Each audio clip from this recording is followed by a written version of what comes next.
Le Conseil des droits de l'homme des Nations Unies demande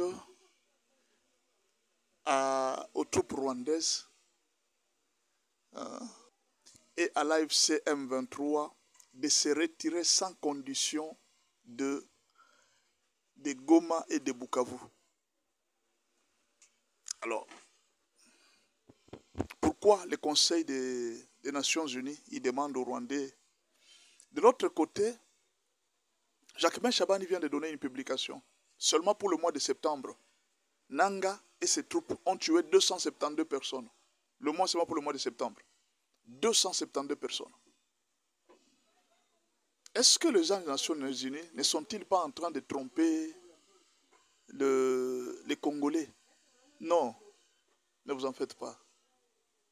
En fait, en réalité, les Nations Unies, c'est une mafia américaine.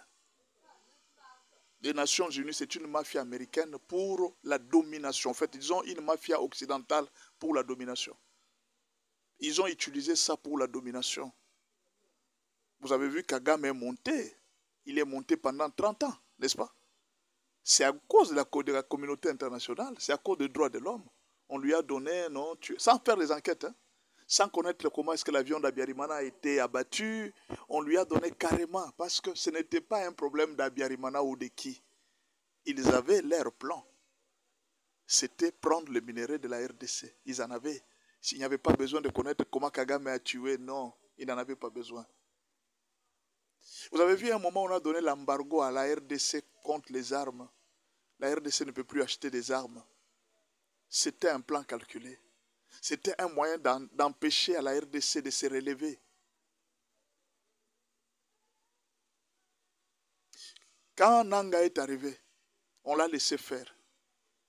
L'objectif de Nanga, AFC, M23, c'était, il y avait deux objectifs.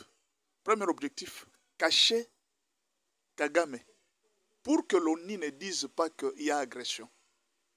La première information qu'on devrait cacher, il n'y a pas agression. Mais il y a agression, mais nous couvrons ça à travers le M23 et à travers Nanga. C'est un conflit congolo-congolais. Deuxième raison, pour donner à Kagame, pour couvrir l'agression et les vols, c'était le problème des FDLR. Kagame est en train de suivre les FDLR au Congo. En fait, ce sont des faux arguments. C'est comme ça que la mafia occidentale, à travers les Nations Unies, fonctionne. S'ils ont besoin de la balkanisation, on vous envoie l'ONU, beaucoup de soldats de l'ONU pour faire cette balkanisation. Donc, la MONUSCO, quand elle est venue ici au Congo, l'objectif c'était la balkanisation. Mais jusque-là, malheureusement, ils n'ont jamais compris comment ça n'a jamais réussi. Oui, ils n'ont jamais compris comment ça n'a jamais réussi. Tout ce que nous faisons, ça n'a jamais réussi. Alors, qu'est-ce qu'on peut sous-entendre dans cette histoire de Nanga? Ça, c'est le comité des droits de l'homme qui vient de dire, de sonner ça. La réunion ne date pas de longtemps. Elle s'est terminée le 8 octobre. Cette réunion s'est terminée le 8 octobre. C'est le 8 octobre qu'ils ont dit ça. Aujourd'hui, nous sommes le 13. Ils ont fait cette réunion le 8 octobre. Qu'est-ce qui se passe? Au fait, la communauté internationale avait écouté Kagame. Il dit que pour terminer cette histoire de Félix, Kagame leur a proposé, il dit non, on va prendre Goma, on va prendre Kivu. Félix va fléchir.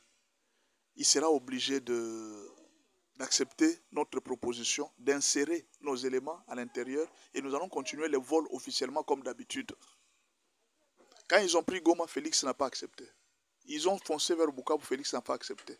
Maintenant, le dernier plan, c'était de foncer vers les Tanganyika, prendre les Kivu. Juste, l'objectif, ce n'est pas que le Rwanda voulait prendre le pays.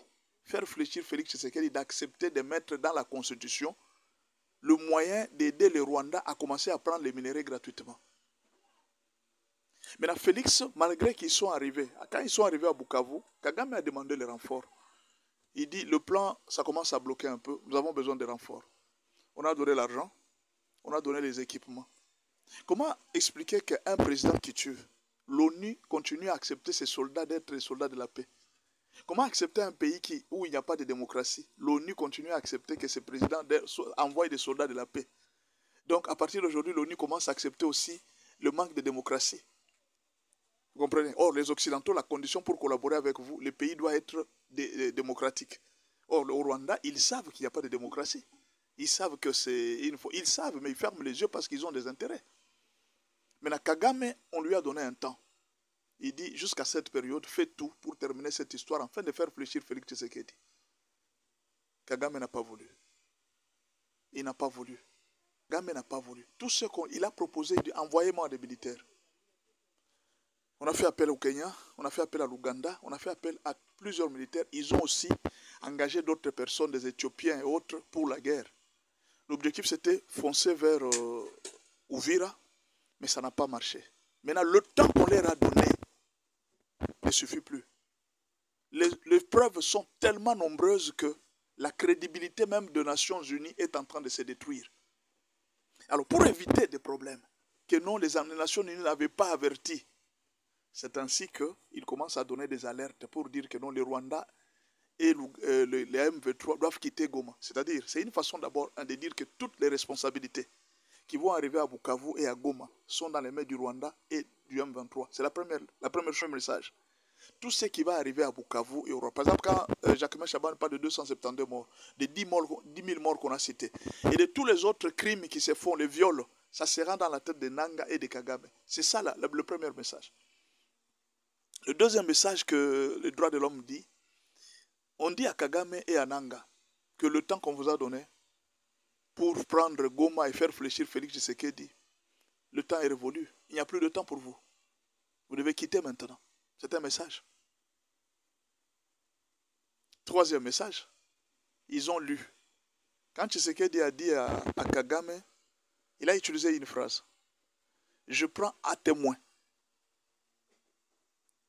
le forum qui est ici et toute la communauté internationale. Vous savez, quand quelqu'un vous dit « je prends un témoin », dans les langages politiques, bon, quand vous n'êtes pas habitué à la politique, vous n'allez pas comprendre. Dans les langages politiques, quand quelqu'un vous dit « je prends un témoin », c'est-à-dire il veut faire quelque chose d'inacceptable. Il veut faire quelque chose où il n'aura pas besoin. Vous voyez, je vous donne un exemple. Il y a un enfant qui est en train de vous provoquer. Vous savez que vous allez le frapper. Avant de le frapper, vous allez dire « vous allez chercher des témoins, non ?» Vous êtes témoin. Vous êtes en train de voir ce que cet enfant est en train de faire. Parce que quand je vais faire, tout le monde dira que tu es mauvais. Regardez, tu prends les témoins. Tshisekedi savait ce qu'il a déjà fait sur le terrain. Tshisekedi a déjà évalué la force rwandaise et les capacités que les Rwandais ont. Il sait que les Rwandais ne peuvent pas tenir. Kagame a une fausse confiance dans les Occidentaux.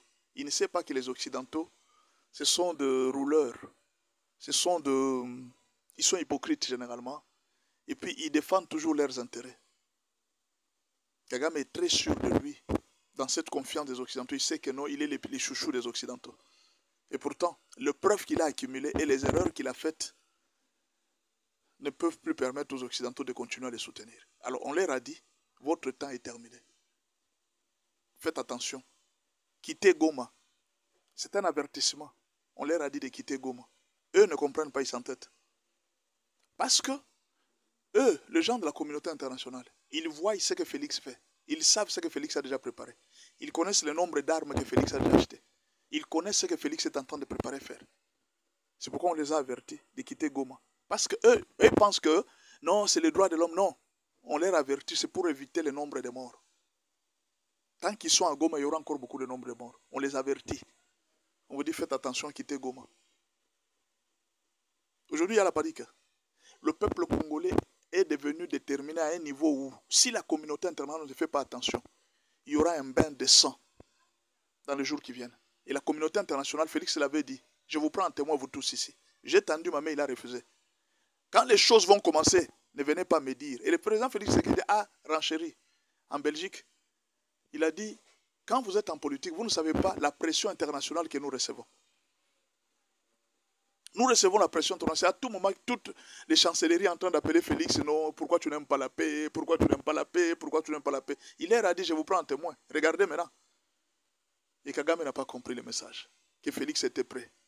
Il était prêt pour la guerre. Je vous ai dit la fois passée, les FARDC sont prêts à toute éventualité. Vous ne comprenez pas. Suivez très bien les vidéos, vous allez comprendre beaucoup de choses. Pour le moment, je vous dis, si ces gens ne quittent pas, ils vont regretter toute leur vie. Si Kagame ne quitte pas, il va regretter toute sa vie. Et ça, c'est un avertissement qu'on est en train de donner.